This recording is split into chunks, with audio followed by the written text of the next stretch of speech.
بسم اللہ الرحمن الرحیم۔ السلام علیکم ویورز، یوٹیوب ٹی وی پر آپ سب کو خوش آمدید۔ ویورز، کسی کو مارشل آرٹ یا کنگ فو میں انٹرسٹ ہو یا نہ ہو، بروس لی ایک ایسا نام ہے جسے ہم سب جانتے ہیں۔ بروس لی دنیا کا سب سے مشہور مارشل آرٹ آرٹسٹ تھا۔ بروس لی پیدا تو امریکہ میں ہوا تھا، لیکن اس کے ماں باپ کا تعلق ہانگ کانگ سے تھا۔ بروس لی کا وزن صرف 64 کلو تھا، لیکن اس کی طاقت اور اس کی انرجی نے پوری دنیا کو حیران کر رکھا تھا۔ بروس لی کی طاقت کا اندازہ یہاں سے لگایا جا سکتا ہے کہ اس کا پنچ 190 کلومیٹر پر آور کی سپیڈ سے ڈیلیور ہوتا تھا۔ یہ اتنی سپیڈ ہے جیسے کوئی بہت تیز ٹرین انسان کے جسم میں جا کر لگ جائے۔ حالانکہ بروس لی کو دیکھ کر ایسا بالکل نہیں لگتا تھا کہ اس میں اتنی زیادہ طاقت ہو سکتی ہے۔ بروس لی 1500 پنچز ایک ساتھ لگا سکتا تھا اور صرف ہاتھ کی 2 انگلیوں پر 200 پش اپ بھی لگا سکتا تھا۔ ویورز، بروس لی کی اس حیرت انگیز طاقت کا راز ونگ چین کو کہا جاتا ہے۔ یہ ایک چائنیز مارشل آرٹ فارم ہے۔ بروس لی بچپن سے ہی ونگ چین کی پریکٹس کیا کرتا تھا۔ اس مارشل آرٹ فارم کو 18ویں سنچری میں ایک عورت یین ونگ چونگ نے ایجاد کیا تھا۔ یہ عورت چائنا میں رہتی تھی اور اس عورت نے یہ ایجاد اس لیے کیا تھا کہ عورتیں یا لڑکیاں اپنی حفاظت خود سے کر سکیں۔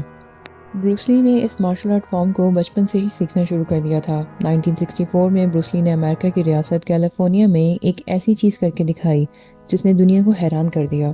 اس نے اپنے ہاتھ کو 1 انچ تک ہلایا اور سامنے والے انسان کو اتنی زور سے بروس لی کا مکہ لگا کہ یہ انسان پیچھے کرسی پر گر گیا اور یہ کرسی بھی ہل گئی۔ یہ انتہائی حیرت انگیز منظر تھا۔ بروس لی کا یہ مکہ 1 انچ پنچ کے نام سے مشہور ہو گیا ہے۔ لوگ حیران تھے کہ صرف 1 انچ ہاتھ ہلا کر بروس لی میں اتنی طاقت کیسے آ گئی۔ دفعہ تو بروس لی نے 6 انچ ہاتھ ہلا کر 16 فٹ دور پھینک دیا تھا۔ بروس لی نے پنچ مارتے ہوئے اپنی رسٹ کو سیدھا رکھتا تھا اور اپنے پورے جسم کی طاقت کو استعمال کر کے یہ مکہ مارتا تھا۔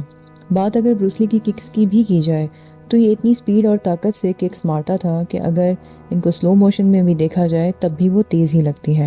بروس لی کے ایک دوست نے بتایا کہ کیسے بروس لی ایک چھوٹی سی بال کو ایک ڈور سے باندھتا تھا۔ یہ بال اس کی آنکھوں کی ہائٹ پر ہوتی تھی۔ بروس لی 3 فٹ دور کھڑا ہو کر اس بال کو 3 دفعہ ایک ساتھ کک کرتا تھا۔ یہ اس کی طاقت اور پھرتی کا کمال تھا۔ ویورز، بروس لی دن میں 8 گھنٹے سوتا تھا، یعنی اپنی نیند صحیح سے پوری کرتا تھا۔ یہ صبح اٹھ کر 4 سے 5 میل بھاگا کرتا تھا۔ یہ بھی کہتے ہیں کہ بروس لی کبھی کبھار تو سونے کے بجائے دن میں 18 گھنٹے تک پریکٹس کرتا تھا۔ اپنی پوری زندگی لوگوں کو حیران کرنے والے بروس لی کی موت بہت افسوسناک طریقے سے ہوئی تھی۔ اس کی موت کی ایک آفیشیل وجہ ایک سر درد کی گولی کو کہا جاتا ہے۔ اس گولی کی وجہ سے اس کے دماغ میں سویلنگ ہو گئی تھی، لیکن لوگ آج بھی اس کی موت کی وجہ کو پر اسرار سمجھتے ہیں۔ ویورز، اس ویڈیو کے ساتھ ہمیں دیں اجازت۔ اگلی ویڈیو پہ پھر آپ سے ملاقات ضرور ہوگی۔ تب تک کے لیے اللہ حافظ۔